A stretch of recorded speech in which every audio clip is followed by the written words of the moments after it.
Buenas noches, nuevamente estamos aquí en estos video podcasts de El Sensei Andrew.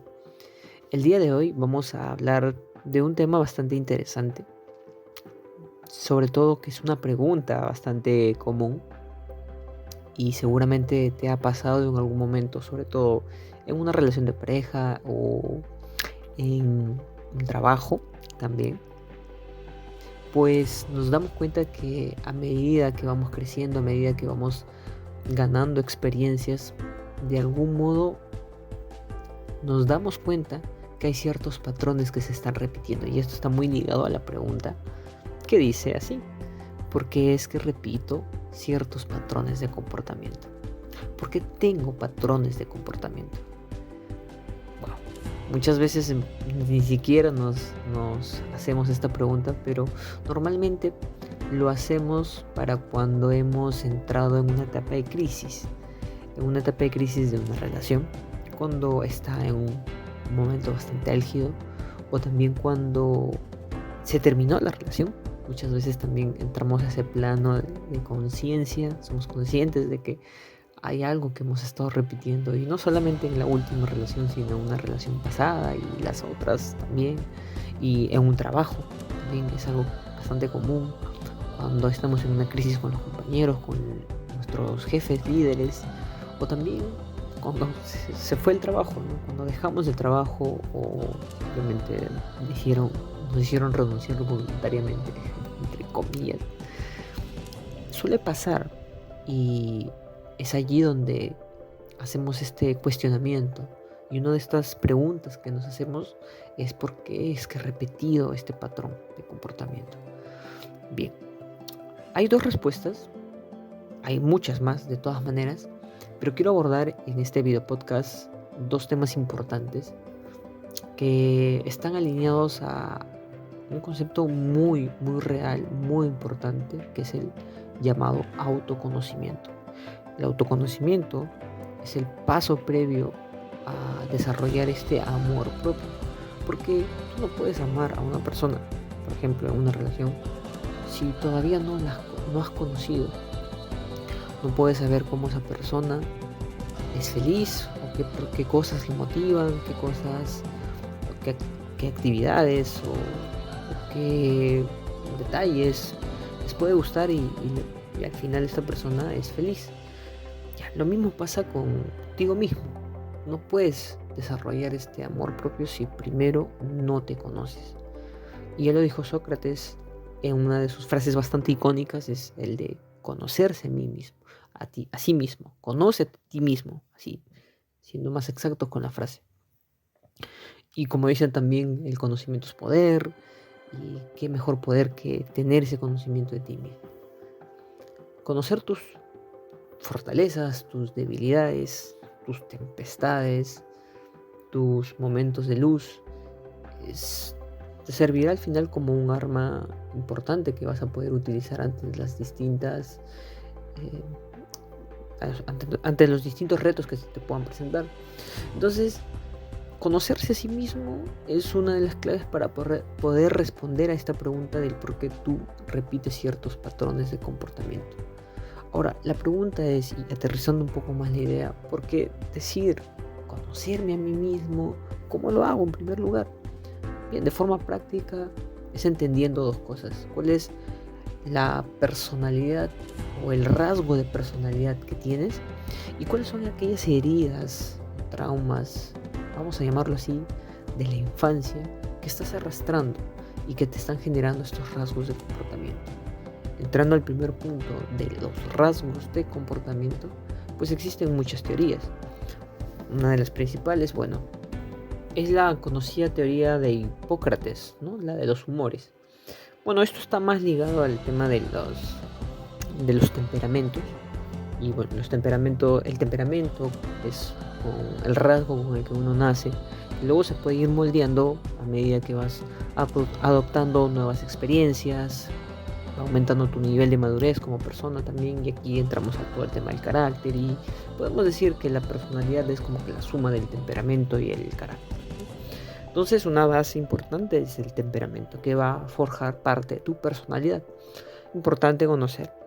Y una de estas teorías es la teoría hipocrática, esta que clasifica a las personas y bueno, ha tenido ciertas adaptaciones a lo largo del tiempo, pero muchos psicólogos han adoptado esta teoría para poder desarrollar otras. Y podemos clasificar a las personas en dos tipos de rasgos de personalidad. Las personas que son extrovertidas, es decir, aquellas personas más abiertas, aquellas personas que su mundo interior lo expresan hacia el mundo exterior. Y bueno, el otro lado es las personas introvertidas, donde el mundo exterior se canaliza en el mundo interior. Son personas más que hacen mayor introspección, es decir, hacen una mirada más hacia sí mismo, lo cual le permite comprender a otras personas también. Y bueno, esa es una clasificación. Y la otra clasificación, vamos a imaginar una especie de cuadrante, ¿no? Un cuadrante donde la parte superior e inferior está dado por la extroversión y la introversión, y la parte, los laterales son las personas que están orientadas a las personas, valga la redundancia, y las personas que están orientadas a las tareas, a los procesos, a los objetivos, a los resultados. Bueno, las personas que están orientadas a la gente, vamos a llamarlo, a las relaciones, y al mismo tiempo son personas que son introvertidas, se podría decir que tienen el temperamento flemático, ¿no? Bueno, la teoría habla así, son personas flemáticas. Las personas flemáticas son personas que están más orientadas al entendimiento del ser humano, son más empáticas, son buenos psicólogos, dicen, son buenos coaches porque tienen un mayor nivel de empatía. Claro, esto no es una clasificación total, pero podríamos decir que los que están orientados a las personas y al mismo tiempo los que son introvertidos, pues tienen este tipo de personalidad. Ahora, las personas que son extrovertidas y que tienen esta orientación a las relaciones son los sanguíneos. Bueno, la clasificación los menciona como los sanguíneos, y los sanguíneos son esas personas que se energizan con la gente, se energizan con grupos de personas, se energizan con el hecho de compartir de sí mismos, porque como son más extrovertidos, su mundo interno es más expresivo. Son los llamados almas de la fiesta. Ahora, las personas que están orientadas a las tareas y son más extrovertidas, pues son las personas, se podría decir, bueno, no se podría decir, sino son personas que están denominadas como los coléricos. Los coléricos, bueno, son aquellas personas que son más perseverantes, son más rápidos al momento de decidir, que aspiran a cosas más grandes. No quiere decir que un sanguíneo ni un flemático no lo haga, pero el colérico vive para eso. El colérico tiene de forma natural desarrollada ese tipo de temperamento.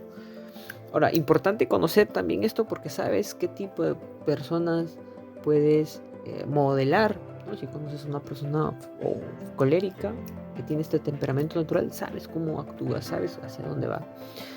Y bueno, pasando al último tipo de temperamento, pues hablamos del melancólico. Es una persona introvertida pero orientada a las tareas. Son personas más de procesos, personas reflexivas. Algunos se podría decir que dicen que son medio ansiosos también porque quieren cumplir con la meta, con el objetivo, y como no expresan sus emociones, pues se lo guardan y al final se manifiesta en un tipo de ansiedad, ¿no? Bueno, todos sufrimos de ansiedad, pero de algún modo esto se manifiesta según el tipo de personalidad que tienes o el temperamento con el que has nacido. Entonces, primer punto clave, entender cuál es el tipo de personalidad que tienes. Ahora, este rasgo de personalidad puede tener otras vertientes, como por ejemplo la teoría DISC, ¿no? Que habla de que identifica también a las personas orientadas a las tareas, a los procesos, y al mismo tiempo si tienes más extroversión, eres más introvertido. Ya, esto está aplicado mucho en los negocios, mucho también al tema de recursos humanos, que te invito a que puedas investigar DISC, ¿no? Es un tipo de teoría también para determinar o identificar el tipo de rasgo de personalidad. Ahora, esto no es total.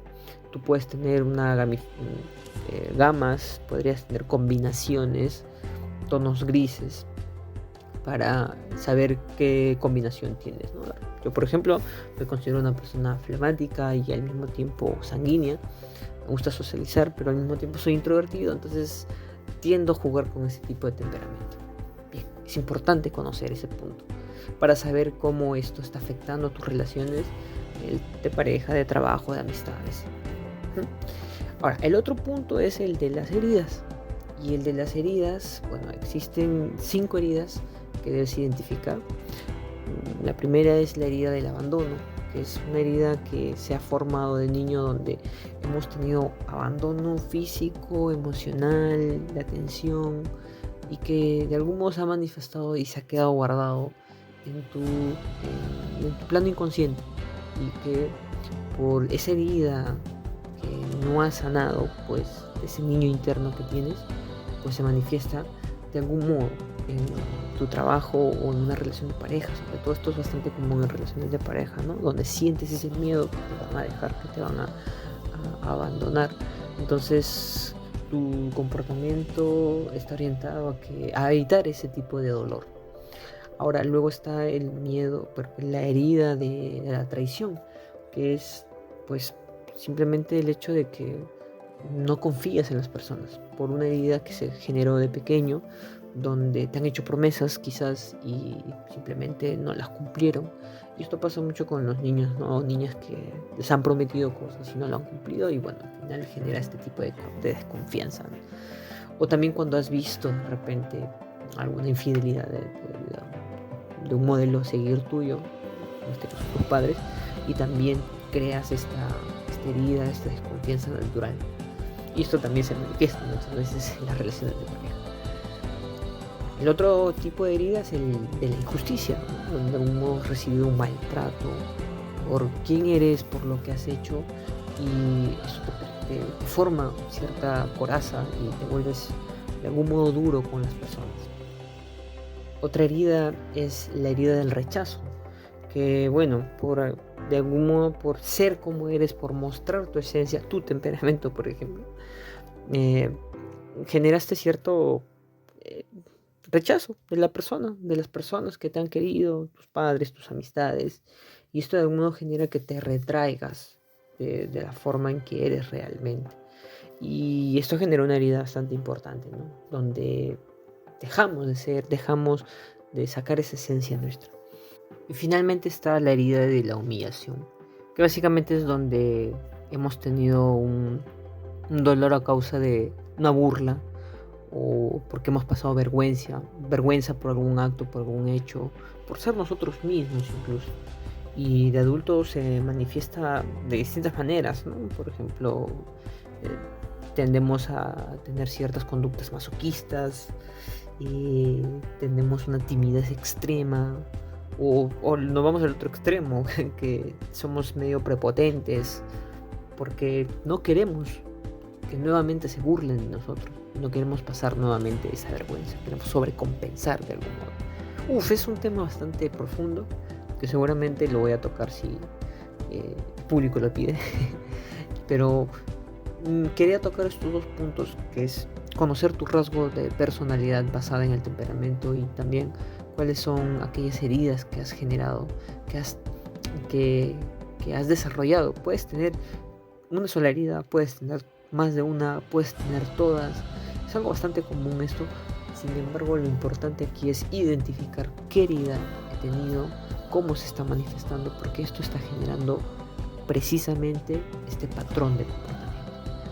Bueno, entonces, clave saber cuáles son el rasgo de personalidad, que lo puedes saber de forma práctica a través de un test, a través de pruebas psicológicas pagadas también, que puedes hacer si quieres algo más exacto, pero te aconsejo que hagas primero el test para más o menos tener una línea de cuál es el rasgo de personalidad que tienes.